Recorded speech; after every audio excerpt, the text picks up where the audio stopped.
मुंबईमध्ये मध्य रेल्वेच्या वतीनं मॅरेथॉनचं आयोजन करण्यात आलंय। या टाटा मुंबई मॅरेथॉनसाठी विशेष लोकल गाड्या चालवल्या जाणार आहेत। या स्पर्धेमध्ये स्पर्धकांना वेळेत पोहोचता यावं यासाठी मध्य रेल्वेच्या वतीनं 19 जानेवारीला 2 विशेष उपनगरीय सेवा चालवल्या जातील।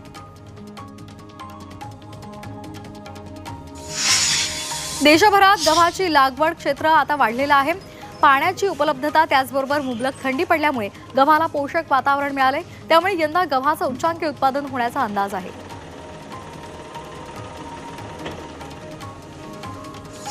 आयआयटी मुंबईने उद्योग क्षेत्राला पूरक अभ्यासक्रम राबवायला सुरुवात केलेली आहे आणि त्यामुळे आयआयटी मुंबईमध्ये येत्या शैक्षणिक वर्षापासून post graduation diploma in E mobility हा नवा अभ्यासक्रम ऑनलाईन पद्धतीने शिकवला जाईल। ठाणे शहर, कळवा, मुंब्रा इथला काही भागांचा पाणी पुरवठा आज बंद असेल। ठाणे महानगरपालिकेच्या मुख्य जलवाहिनीच्या दुरुस्ती निमित्तानं पाणी पुरवठा बंदचा निर्णय घेण्यात आलाय, त्यामुळे पाणी जपून वापरा असं आवाहन करण्यात आलंय। मुंबईमध्ये आता लवकरच बाईक टॅक्सी सुरू होण्याची शक्यता आहे, कारण राज्य सरकार त्यासाठी सध्या हालचाली सुरू करतंय। सोबतच सार्वजनिक वाहतूक सुविधा देणाऱ्या ओला, उबरसह रॅपिडो सारख्या बाईक टॅक्सी संस्थांना एकाच नियमावली अंतर्गत आणण्याचा विचार आता केला जातोय।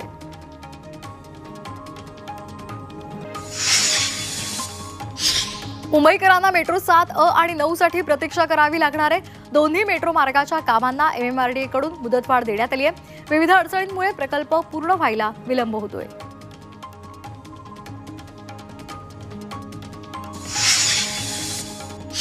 कोल्हापुरातील शिवाजी विद्यापीठानं तंत्रज्ञानाचा वापर करत विद्यार्थ्यांना थेट मोबाईलवर पदवी प्रमाणपत्र उपलब्ध करून द्यायचं ठरवलेलं आहे आणि त्यामुळे विद्यापीठ प्रशासनाची वेळ, त्याचबरोबर कष्ट आणि खर्चाची सुद्धा बचत होणार आहे। अद्ययावत तंत्रज्ञानाच्या माध्यमातून पदवी देण्याची प्रक्रिया सोपी बनली आहे।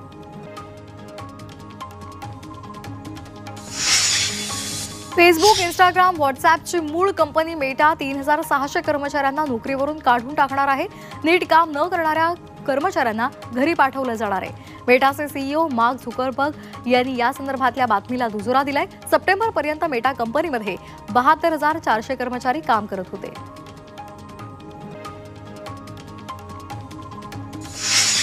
दोन 2024 या वर्षामध्ये देशामध्ये तब्बल 2,58,99,000 वाहनांची विक्री झाली आहे। या दुचाकींची संख्या जास्त आहे। गेल्या वर्षी तब्बल 1,95,44,000 दुचाकी या विकल्या गेलेल्या आहेत। 2023च्या तुलनेमध्ये वाहन विक्रीमध्ये 12% वाढ झाली आहे। Society of Indian automobile manufacturers या संघटनेनं ही आकडेवारी जाहीर केली आहे। मध्य प्रदेशातून कामाला आलेल्या मजुराच्या मुलावर बिबट्यानं हल्ला केलाय। या हल्ल्यामध्ये मुलाचा मृत्यू झालाय। संभाजीनगर जिल्ह्यातील वैजापूर तालुक्यातील वळण शिवारात ही घटना घडली आहे। या प्रकरणी परिसरामध्ये हळहळ व्यक्त केली जाते। साताऱ्याच्या गोरेगाव तालुक्यामध्ये हासेवाडी गावामध्ये एका एसटी बसनं अचानक पेट घेतला।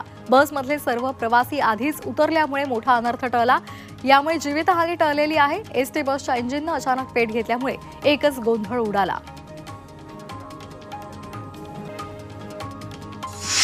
सांगलीच्या नागपूर रत्नागिरी महामार्गावर प्रवाशांना लुटणाऱ्या चोरट्याला पोलिसांनी जेरबंद केले। अर्जुनवाड फाट्याजवळ एका कुटुंबाला या चोरट्यानं लुटलेलं होतं। या घटनेनंतर पोलिसांनी सापळा रचून त्याला अटक केली आहे। येवल्यामध्ये कार आणि कंटेनरचा भीषण अपघात झाला। दोन्ही गाड्यांची समोरासमोर धडक झाली। या अपघातामध्ये एक जण ठार झालाय तर एक जण गंभीर जखमी झालाय।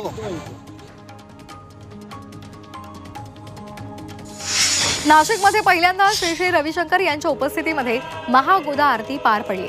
यावेळी आर्ट ऑफ लिव्हिंगचे भक्त आणि नाशिककरांनी मोठ्या संख्येने उपस्थिती लावली। नाशिकमध्ये महिला आरती करताना पाहून आनंद झाला। असाच महिलांचा सहभाग असायला हवा असं मत श्री श्री रविशंकर यांनी व्यक्त केलंय।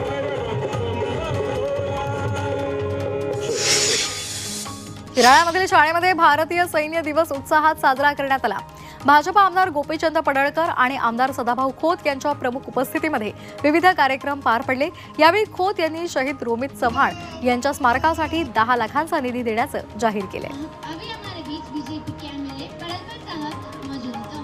सातपुड्याच्या पायथ्याशी आणि मध्य प्रदेशच्या सीमेवर असलेल्या वारी हनुमान मंदिरामध्ये दरोडा पडलाय। दरोडेखोरांनी मंदिरातील दागिने लंपास केलेत। मंदिरातील पुजाऱ्याला बांधून दरोडेखोरांनी मूर्तीवर दागिने लुटल्याची माहिती सध्या मिळते।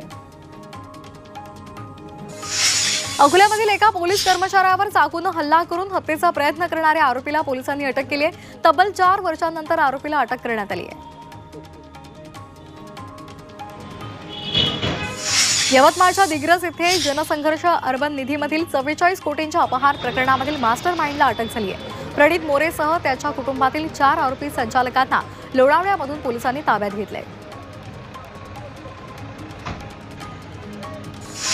उल्हासनगर शहरातील खटरमल चौकामध्ये एका रात्री 2 दुकानांमध्ये चोरी झाली आहे। याचं सीसीटीव्ही फुटेज सुद्धा समोर आलंय। चोरांनी आधी एका दुकानाचं शटर तोडून आत प्रवेश केला, मात्र काही सापडलं नाही आणि त्यानंतर चोरट्यांनी दुसऱ्या दुकानाला लक्ष्य केलं आणि त्यातून 14,000 रुपयांची रोकड लंपास केली।